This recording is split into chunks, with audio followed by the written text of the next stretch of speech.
Hello दोस्तों, आज का डेली डाइजेस्ट में आपका स्वागत है। आज हम डिस्कस करने वाले हैं। आज 5 दिसंबर है और निफ्टी आप देख सकते हैं लगभग 0.8% की बढ़त के साथ क्लोज़ हुआ है और सेंसेक्स भी अच्छा खासा मूवमेंट आज दिखाया है। 0.63% अप में क्लोज़ हुआ है। एक अच्छा बुल रन के बाद अभी थोड़ा कंसोलिडेशन देखने को मिल रहा है। थोड़ा सा प्रॉफिट बुकिंग आने का भी अनुमान लगाया जा सकता है। और मार्केट डेली अपडेट में हम कुछ डिटेल्स आपके साथ शेयर करने वाले हैं, जैसे कि मेटल और पीओसी बैंक आज के दिन में सबसे अच्छे कामकाज के साथ बंद हुए हैं। अच्छा क्लोजिंग देखने को मिला है। इसके साथ साथ एनएसई ने आज एक नया इंडेक्स लॉन्च किया है जो कि निफ्टी 50 टोटल रिटर्न इंडेक्स है। जैसे कि ये क्या मेजर करने के लिए है, कोई भी इंडेक्स निफ्टी का हो तो कुछ ना कुछ मतलब इंडिकेटर्स होता है, तो कुछ स्पेसिफिक काउंटर्स को मिला के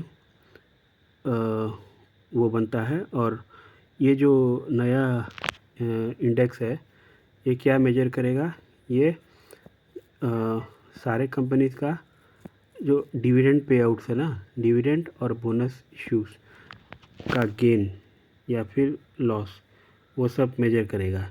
तो कितना मतलब डिविडेंड्स और बोनस को मिला के निफ्टी 50 का ये मतलब बना है। तो उसमें कैसा बढ़ोतरी आ रही है या फिर कैसा गिरावट आ रहा है, उसी को वो ये इंडेक्स, नया इंडेक्स जो है मेजर करेगा।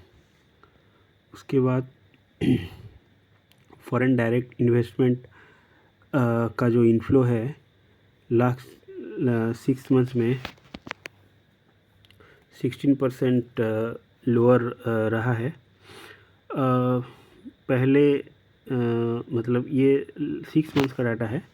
लास्ट 2 वीक से एफआईआई मतलब बाय करना चालू किए हैं। उससे पहले थोड़ा सा सबड्यूड था, बिकवाली की तरफ ज़्यादा रुझान था एफडीआई का, लेकिन धीरे धीरे वो वापस आने का संकेत दिखा रहे हैं।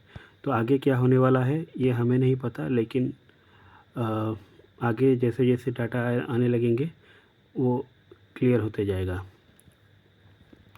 उसके बाद सेक्टोरल अपडेट्स में कुछ अपडेट्स आपके साथ शेयर करने वाला हूँ।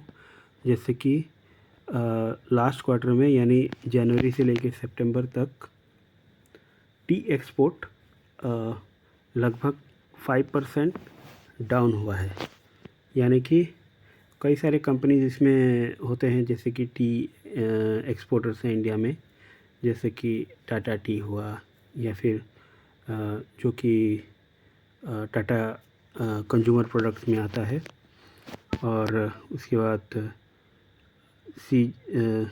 CCL बेवरेज एक कंपनी है, और भी कई सारे ऐसे कंपनीज हैं मिड और स्मॉल में जो कि टी एक्सपोर्ट्स में बिजनेस करते हैं। तो ओवरऑल जो टी एक्सपोर्ट्स है कम हुआ है, लेकिन ये भी डाटा जो है एक क्वार्टर का है। तो आगे आने वाले समय में क्या होने वाला है उसके ऊपर हम नज़र रखेंगे। उसी हिसाब से आगे का जो रोड मैप है हमें पता चलेगा।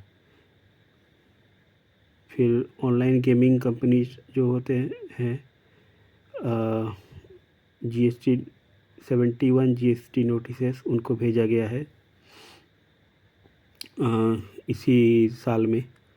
तो 2022-23 फाइनेंशियल ईयर में यानी अप्रैल के बाद तो ये जो है यानी कि ये कई सारे गेमिंग कंपनीज होते हैं, जैसे कि नज़ारा, एक है कंपनी, और भी कई सारे जैसे कि छोटे मोटे कंपनी होते हैं, अनलिस्टेड कंपनीज भी होते हैं। तो ये डाटा जो है ये सारे कंपनीज को मिला के, तो यही उसी का डाटा है। तो गेमिंग कंपनीज के ऊपर अच्छा खासा दबाव चल रहा है अभी थोड़ा।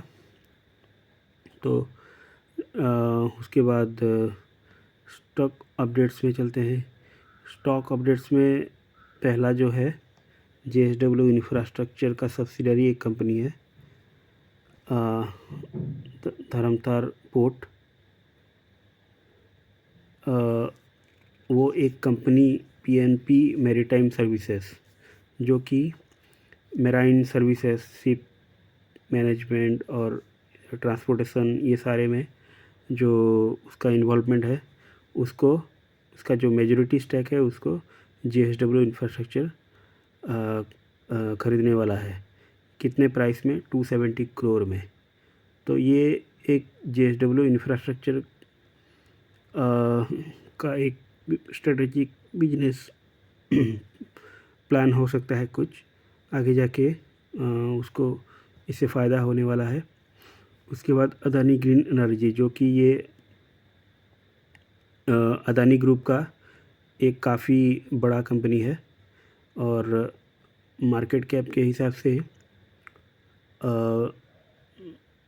काफ़ी वेट मतलब होल्ड करता है। तो निफ्टी में तो 1.36 बिलियन डॉलर, यानी लगभग 8,000 करोड़ पैसा उठाने वाला है। कहाँ से? 8 इंटरनेशनल बैंक्स। तो किस चीज़ के लिए?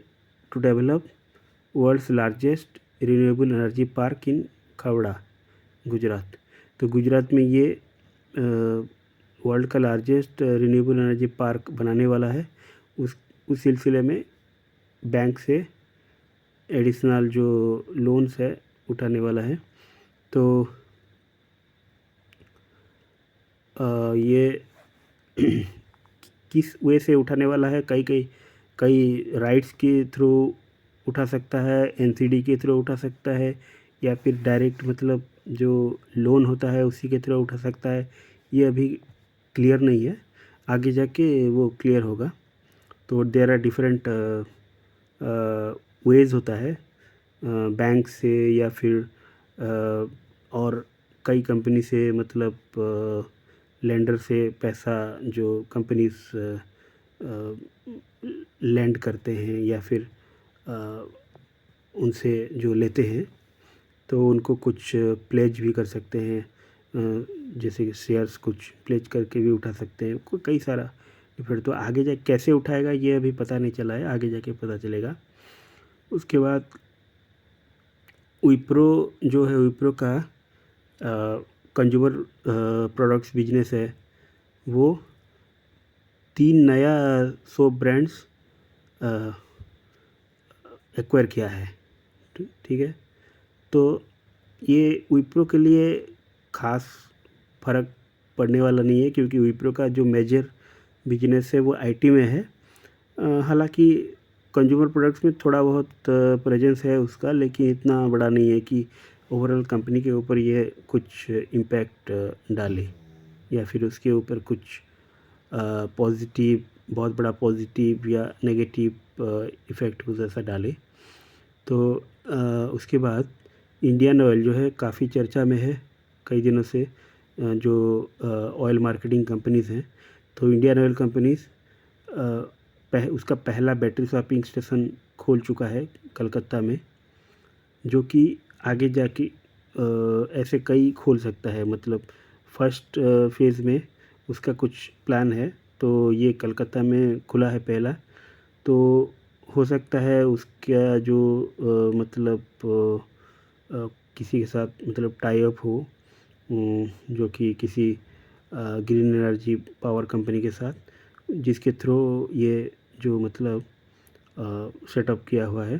तो ऑयल मार्केटिंग कंपनी ग्रेजुअली मतलब ग्रीन एनर्जी की तरफ मूव कर रहे हैं, क्योंकि ऑयल सोलली ऑयल मार्केटिंग में या फिर ऑयल सेलिंग में इनका शेयर मतलब धीरे धीरे कम कर रहे हैं, डिपेंडेंसी कम कर रहे हैं। उसके बाद तो आगे जाके डेफिनेटली ये पॉजिटिव साबित हो सकता है इंडियन ऑयल और दूसरे ऑयल मार्केटिंग कंपनी के लिए, जैसे कि भारत पेट्रोलियम हो या फिर HPCL हो। उसके बाद ये एक बहुत ही इंटरेस्टिंग न्यूज़ है। आइचर मोटर जो है जो कि रॉयल एनफील्ड या हम लोग बुलेट के नाम से जानते हैं, वो अभी बाइक रीसेल मार्केट यानी यूज्ड मतलब सेकेंड हैंड बाइक मार्केट में एंटर कर चुका है, यही अनाउंसमेंट किया है।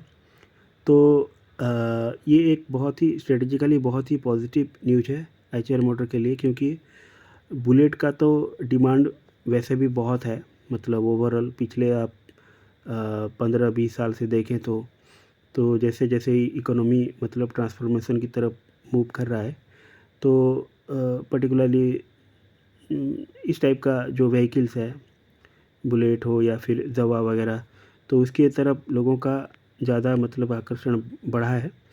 तो अब आइचर ने ये लेटली शायद अपॉर्चुनिटी मतलब आइडेंटिफाई किया होगा कि जो लो प्राइस सेगमेंट है, मतलब रीसेल प्राइस है, तो हर कोई मतलब नया बुलेट लेना नहीं चाहता या फिर मतलब ख़रीदना नहीं चाहता। किसी को मतलब ओल्ड बाइक मतलब पसंद है, उसका जो इंजिन्स, उसका जो कॉन्फ़िगरेशंस है वो पसंद है। बहुत सारे लोग ढूंढ रहे हैं, तो शायद मार्केट रिसर्च के थ्रू ये लोग आइडेंटिफाई किए होंगे, तो उसी की वजह से ये एक पॉजिटिव फ़ायदा दे सकता है इनको आगे चल के। क्योंकि अपार्ट फ्रॉम ओपन मार्केट में वैसे भी बुलेट का बहुत डिमांड है, यूज्ड बुलेट का भी। तो आइचर मोटर ने लेटली ये एक आइडेंटिफाई किया हुआ है, तो इनका स्ट्रेटेजिक बिजनेस मूव है आगे चल के, जो मेरे हिसाब से डेफिनेटली कुछ पॉजिटिव आउटकम देने वाला है इनको। तो आज का ये अपडेट्स है, तो कल फिर मिलते हैं।